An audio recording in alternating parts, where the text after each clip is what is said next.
მოგეთ ქუთაისის ისტორია ვნახეთ, მაგრამ ახლა ქალაქი უფრო კარგად რომ გავიგოთ რა არის, ამაში ჩვენ მარტო ესე ვერ გავქვაჩავთ. ამიტომ დაგვეხმარება ჟურნალისტი დათო ლიკლიკაძე. როგორ ახლა რა შევი, გამიხარდა რომ გნახე?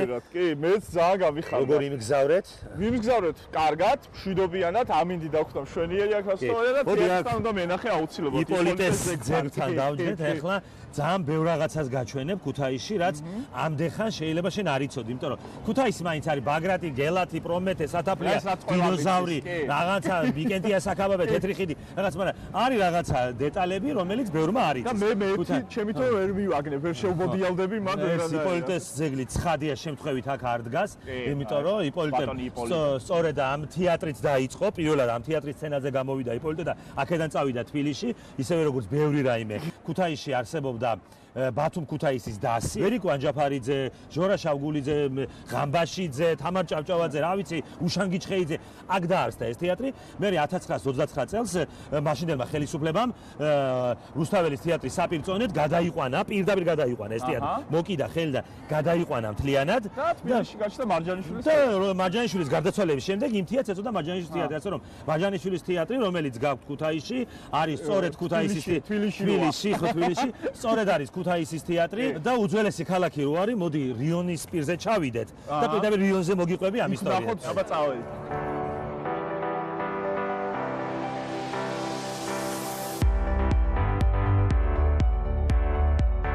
ეს არის ისტორიული თეთრი ქვები. ქალაქი ამ თეთრი ქვების გარეშე არ არსებობს. სხვათა შორის აქ არის გადაღებული ვერისუბნის მელოდიები.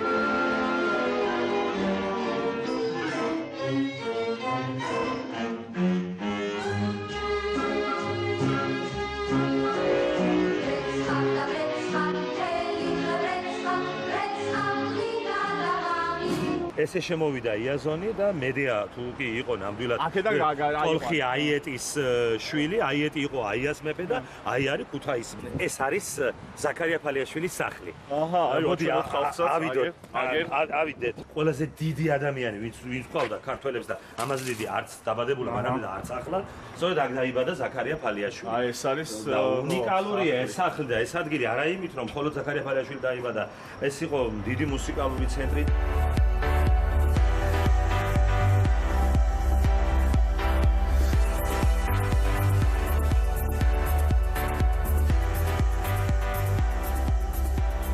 ყველა სიკეთესთან ქუთაისი არის საგანმანათლებლო ცენტრი, ხო? საქართველოსი. კი, თამამად შეიძლება ითქვას, რომ აი თუნდაც ეს სკოლა, ახლა პირველი სკოლა, თამამად შეიძლება თქვა, რომ მთელი ქვეყანა რაზეც იდგა და დგას დღემდე, საკმარისია ვთქვა, ამ სკოლაში სწავლობდა ვლადიმერ მაიაკოვსკი, აკაკი წერეთელი, პავლო იაშვილი, ტიციან ტაბიძე, თიმე თათაიშვილი, საქართველოს ნიკო ნიკოლაძე, დათო ტურაშვილმა ძალიან კარგად თქვა, ამ ორ დაფაზე თქვა ძალიან კარგად. აი, ბარსა და რეალი რა, ჩათვალეთ ჩვენი ქვეყნის აკადემიურ კლასიკო.